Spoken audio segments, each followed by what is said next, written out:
out of all of the Piers Morgan documentaries on Netflix that I've seen, which I think is all bar one, Psychopath with Piers Morgan is probably the one that carries the most weight and provides the most food for thought. Now, from my perspective, it wasn't as interesting as some of the others because it didn't go into as much detail about the actual killing.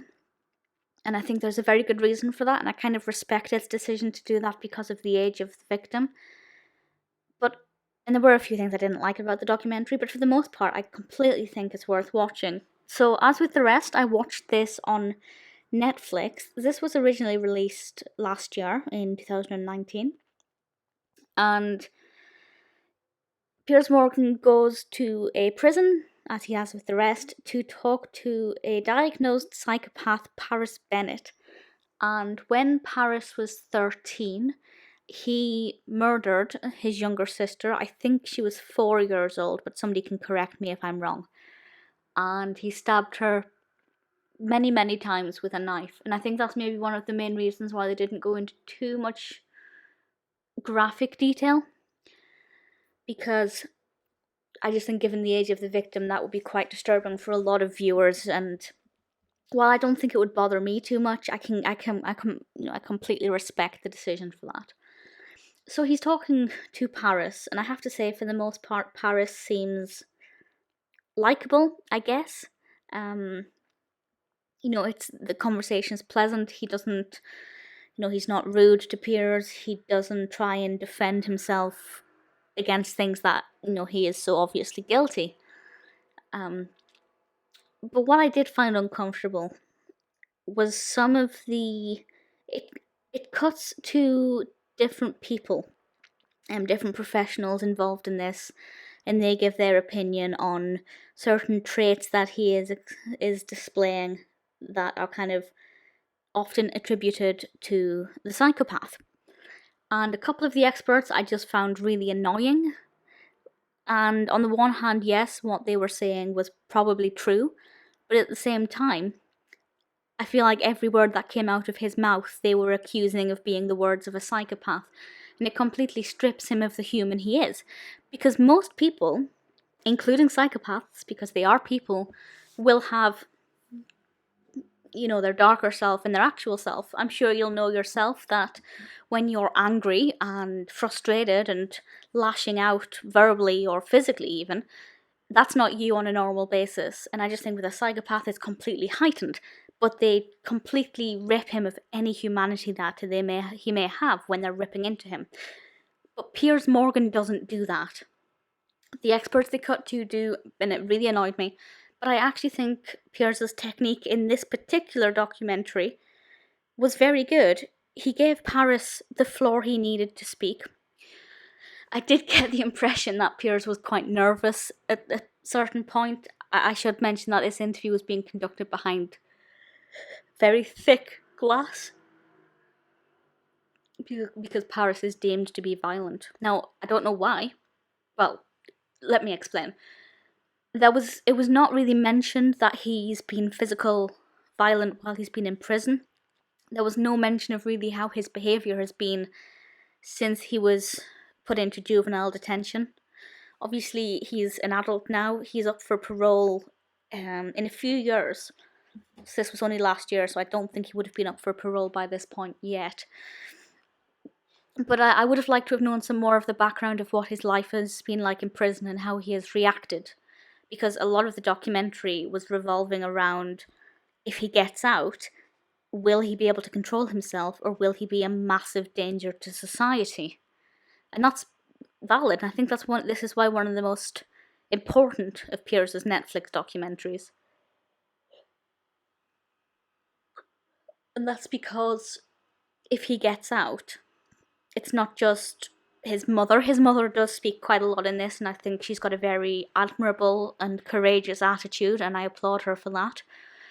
It's not just that if he gets out, he might go and kill her. It's that because he has been diagnosed as a psychopath, and he does have these uncontrollable, calculated urges, which is almost an oxymoron, I think.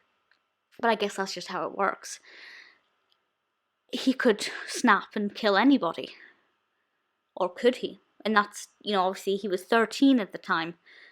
What's his life in prison been like? Has he reacted or overreacted? And he doesn't know anything about the adult world. He hasn't lived in the adult world. So, and I can't imagine there'd be too much help for him.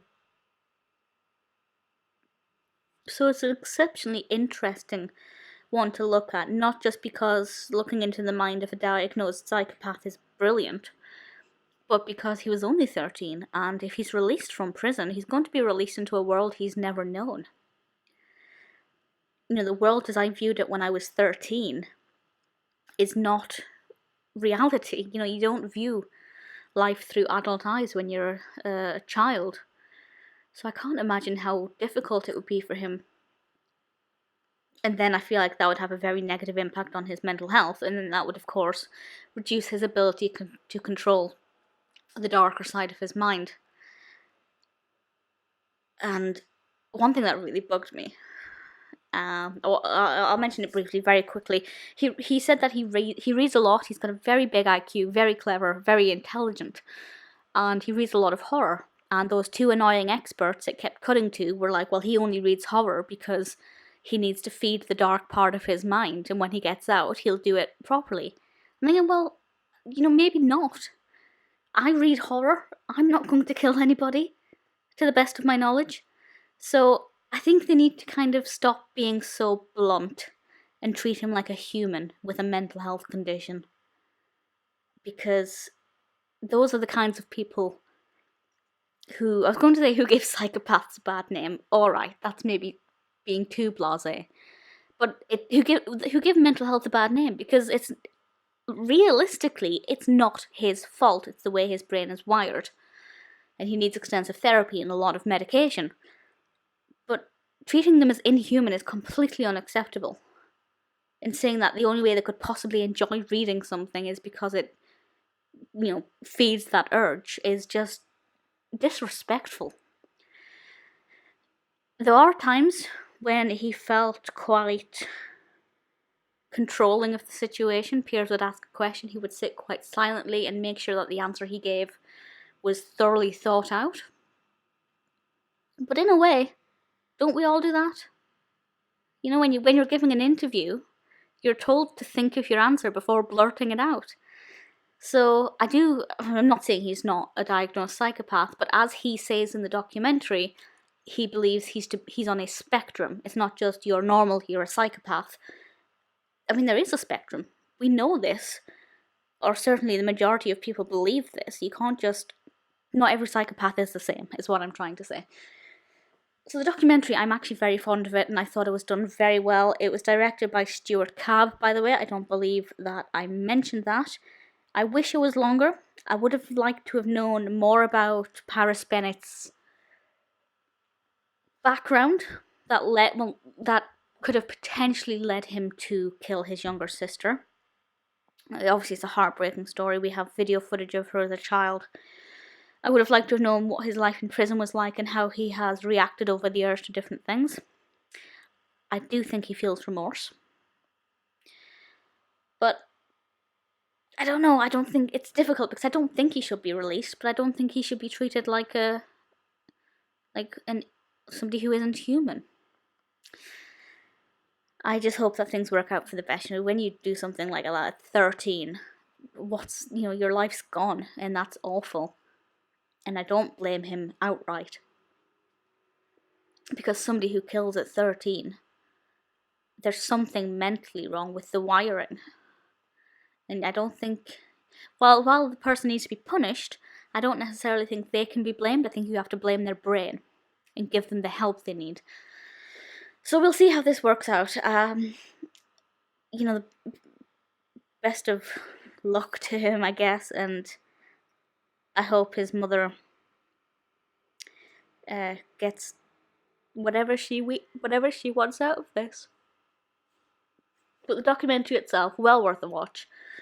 I could talk about it for a very long time, so if you wish to start a dialogue with me about it, feel free to message me or tweet me or anything. Truly love the documentary.